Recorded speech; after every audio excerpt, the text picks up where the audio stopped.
अस्सलामु अलैकुम वरहमतुल्लाहि वबरकातुह।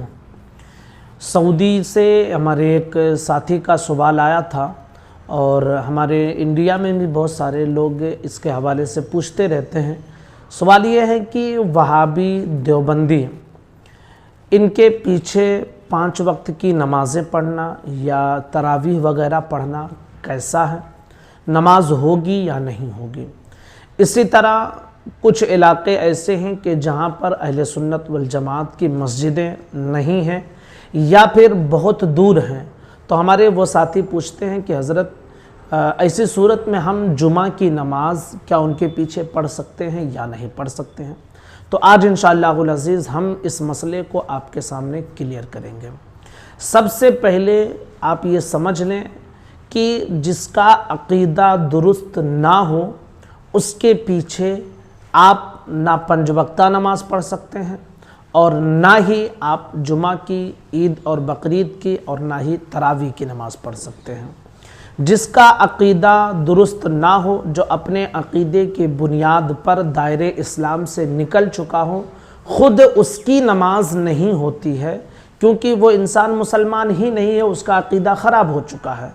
तो जो उसके पीछे नमाज़ पढ़ेगा तो उसके पीछे पढ़ने वाले की नमाज कैसे होगी। हमारे उलमाए किराम ने, उलमाए हरमैन और शरीफैन ने और इसी तरह उलमाए सिंध व हिंद मिस्र ने बइत्तिफ़ाक़ ये फ़ैसला किया है कि वहाबिया दयाबना ये अपने अक़ाइदे कुफ़रिया की बुनियाद पर, शाने रिसालत में गुस्ताखी करने की बुनियाद पर दायरे इस्लाम से निकल चुके हैं। तो जब ये इस्लाम से खारिज हैं तो अब ज़ाहिर सी बात है, सिर्फ नाम के मुसलमान कहलाते हैं, हकीकत ये है कि इनके अक़ाइद कुफ़रिया हैं। तो अब जब ख़ुद इनकी नमाज नहीं होती है तो फिर इनके पीछे जो लोग पढ़ेंगे उनकी नमाज कैसे होगी। ज़ाहिर सी बात है कि नमाज नहीं होगी। इसलिए इनके पीछे ना आप 5 वक्ता नमाज़ें पढ़ें, ना ईद व बकरीद और जुमा की नमाज़ें पढ़ें।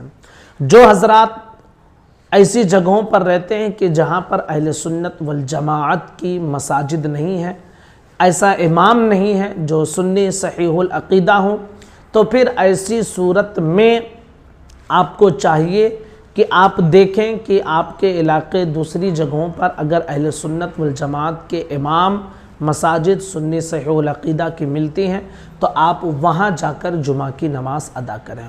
और अगर कोई सूरत ऐसी है ही नहीं, करीब में कहीं भी नहीं मस्जिदें, बहुत दूर दूर तक भी कहीं मस्जिदें नहीं हैं अहले सुन्नत वल जमाअत की, या पता ही नहीं है आपको, तो मालूम करें। अगर ना मालूम पड़े फिर भी तो आप घर पर ज़ोहर की नमाज अदा करें, क्योंकि जुमा के लिए, ईद व बकरीद के लिए ये क्या है, जमात शर्त है। तो अब जाहिर सी बात है, तो जुमा जब आपकी नहीं है तो आप ज़ोहर की नमाज़ पढ़ेंगे, ईद व बकरीद में आप चाश्ते की नमाज़ पढ़ें, लेकिन इनके पीछे ना पढ़ें। इसलिए कि इनके पीछे पढ़ने का मतलब ये है कि आपकी नमाज हुई ही नहीं है, तो फिर जो है आप इनके पीछे जाएंगे क्यों, जब आपकी नमाज ही नहीं होगी। और मैंने यहाँ तक भी कहा, हमारे उलमा ने लिखा कि जिस इंसान का अक़ीदा ख़राब हो जाए, ख़ुद उसकी नमाज नहीं होती है, तो जब कोई उसकी नमाज खुद नहीं होती है तो उसके पीछे जो लोग पढ़ेंगे तो उसकी नमाज कैसे होगी। तो हमारे जो साथी इस ऐसी जगहों पर रहते हैं उनसे गुजारिश करूंगा कि हरगिज़ इनके पीछे नमाज़ें ना पढ़ें, अपने घरों पर 5 वक्ता नमाज़ें अदा करें, या करीब में मस्जिद हो तो वहाँ जाकर पढ़ें। जुमा की नमाज़ों के हवाले से अगर जमात कहीं सुन्नी सहीहुल अक़ीदा की मसाजिद में मिल सकती है तो आप जुमा पढ़ें, वरना अपने घर पर ज़ोहर की नमाज़ अदा करें, लेकिन इनके पीछे जुमा की नमाज़ हरगिज़ अदा ना करें।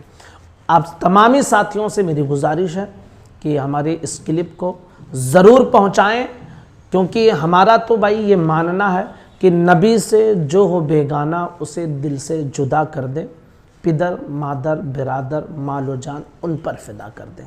नबी से जो बेगाना है, नबी की शान में जो गुस्ताखियाँ किए हुए हैं, तो हम उनको अपने दिल से जुदा कर चुके हैं।